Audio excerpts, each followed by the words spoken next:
Bueno, en este video vamos a explicar lo que vamos a hacer en el trabajo práctico de laboratorio del tema 9, ácidos carboxílicos, dicarboxílicos y sus derivados.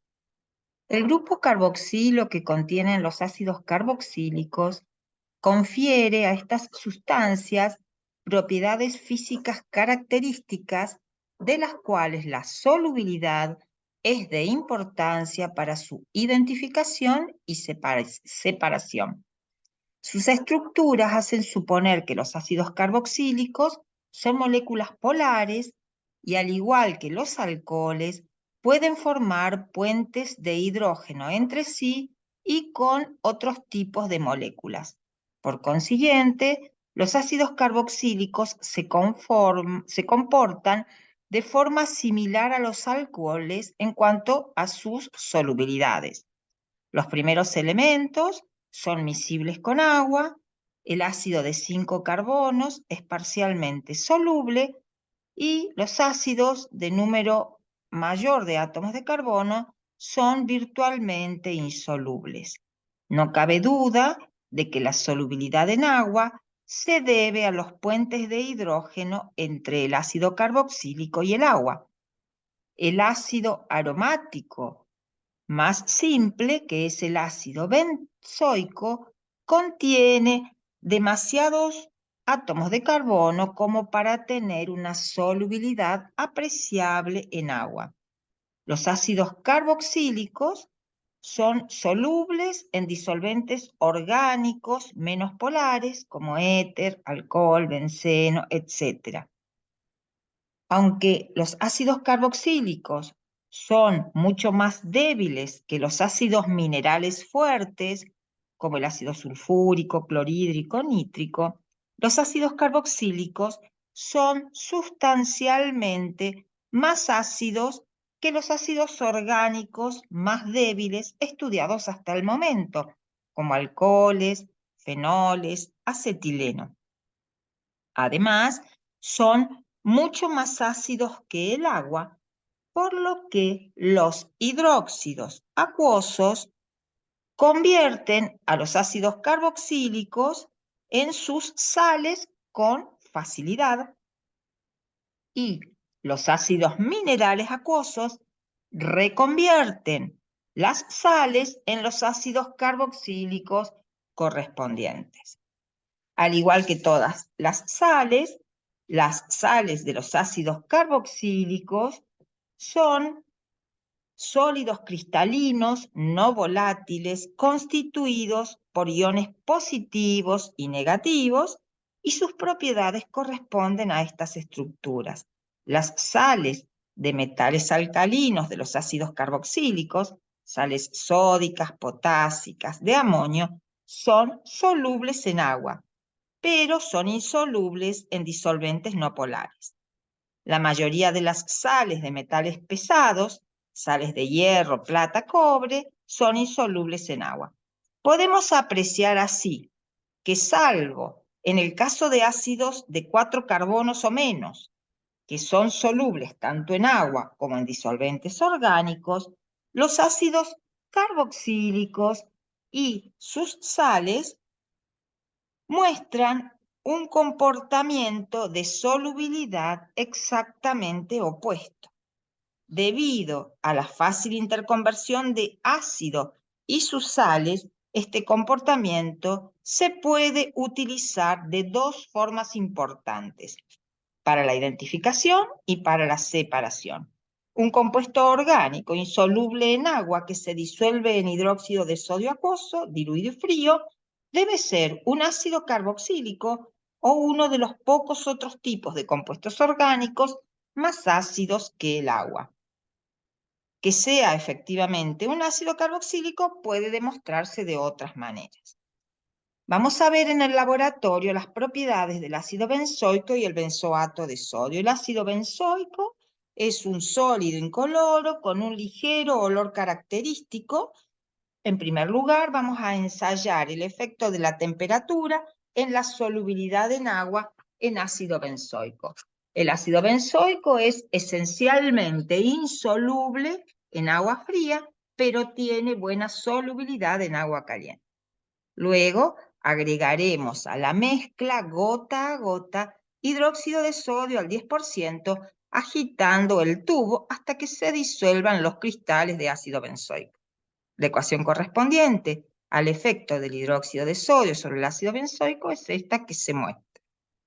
Ácido benzoico más hidróxido de sodio nos da benzoato de sodio y agua, que es un ácido más débil que el ácido benzoico. El ácido benzoico insoluble en agua se solubiliza cuando se transforma en su sal sódica. Al añadir a la solución la misma cantidad de ácido clorhídrico al 10% que la que utilizamos de hidróxido de sodio al 10%, ¿qué sucederá? ¿Qué le hizo el ácido clorhídrico al ion benzoato? Podemos representar lo que está ocurriendo mediante esta ecuación.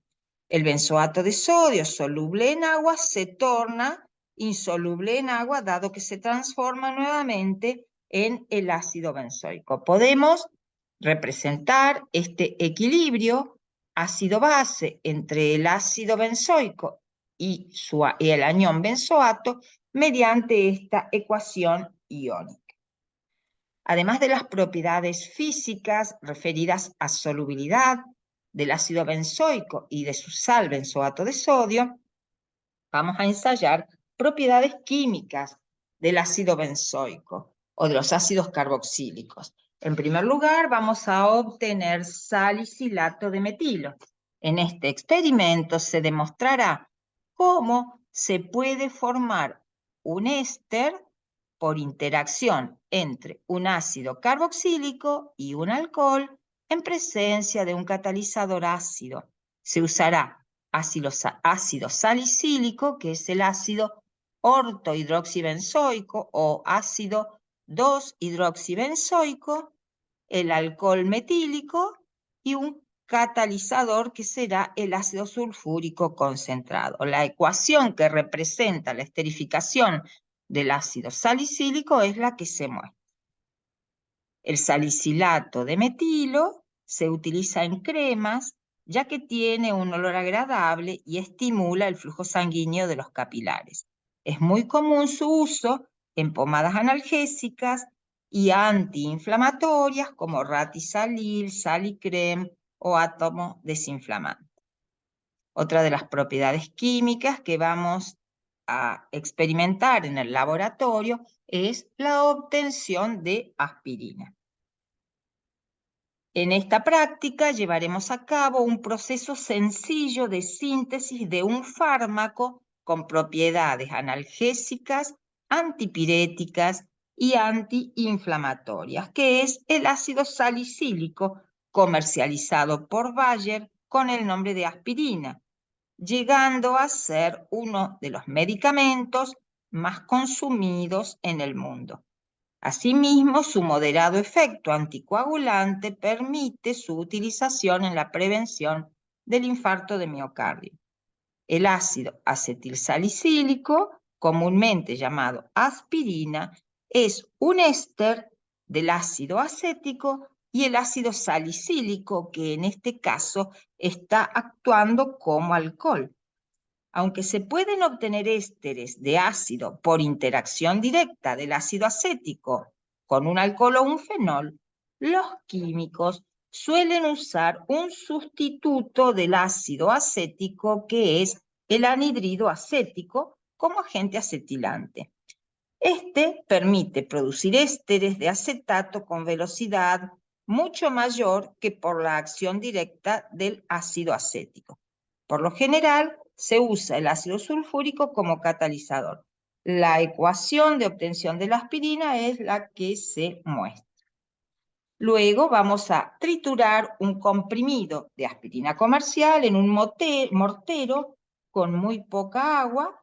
Pasamos la mezcla a un tubo de ensayos y agregamos agua hasta obtener una solución. Vamos a hacer lo mismo con una parte de la aspirina obtenida.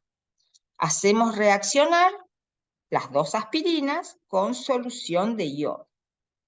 ¿Cuál será el resultado? la solución de aspirina comercial se vuelve azul, mientras que no ocurre lo mismo con la solución de la aspirina obtenida por nosotros. ¿Qué sustancia utilizada como excipiente también está presente en la aspirina comercial? El almidón. El almidón se identifica mediante la coloración azul cuando a la solución de almidón se le añade lugol o una solución de yodo. Estamos diciendo que el almidón es utilizado en la aspirina comercial como excipiente. ¿Qué es un excipiente farmacéutico? Es un aditivo que se añade al principio activo para darle forma, conservarlo, facilitar su ingesta o regular su actividad en nuestro organismo. El último tramo del laboratorio consistirá en el trabajo con lípidos. ¿Qué son los lípidos? Son compuestos orgánicos que solo se encuentran en organismos vivos y que son insolubles en agua y solubles en disolventes orgánicos, como por ejemplo éter, cloroformo, benceno. Se clasifican como lípidos a un conjunto de compuestos en base a la propiedad física de solubilidad, en vez de clasificarlo en función de sus estructuras y el grupo funcional. Por tanto, los lípidos tienen una diversidad de estructuras y funciones. La propiedad de los lípidos de disolverse en disolventes orgánicos se debe a su importante componente hidrocarbonado, que es la parte de la molécula responsable de su tacto aceitoso o grasoso. La palabra lípido viene de lipos, que en griego significa grasa. De este grupo heterogéneo de sustancias, que son los lípidos, solo se estudiarán las grasas. Desde un punto de vista químico, las grasas son ésteres carboxílicos del glicerol, un alcohol, 1,2,3-propanotriol. A estos grasas también se los conoce como glicéridos o triglicéridos o triacilglicéridos o triésteres del glicerol. Cada grasa se compone de glicéridos derivados de muchos ácidos carboxílicos diferentes.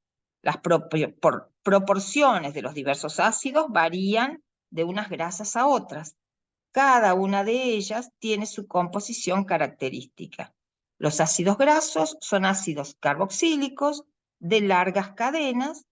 La mayor parte de los ácidos grasos naturales contienen un número par de átomos de carbono y no son ramificados porque se sintetizan a partir de acetato, que es un compuesto de 2 átomos de carbono.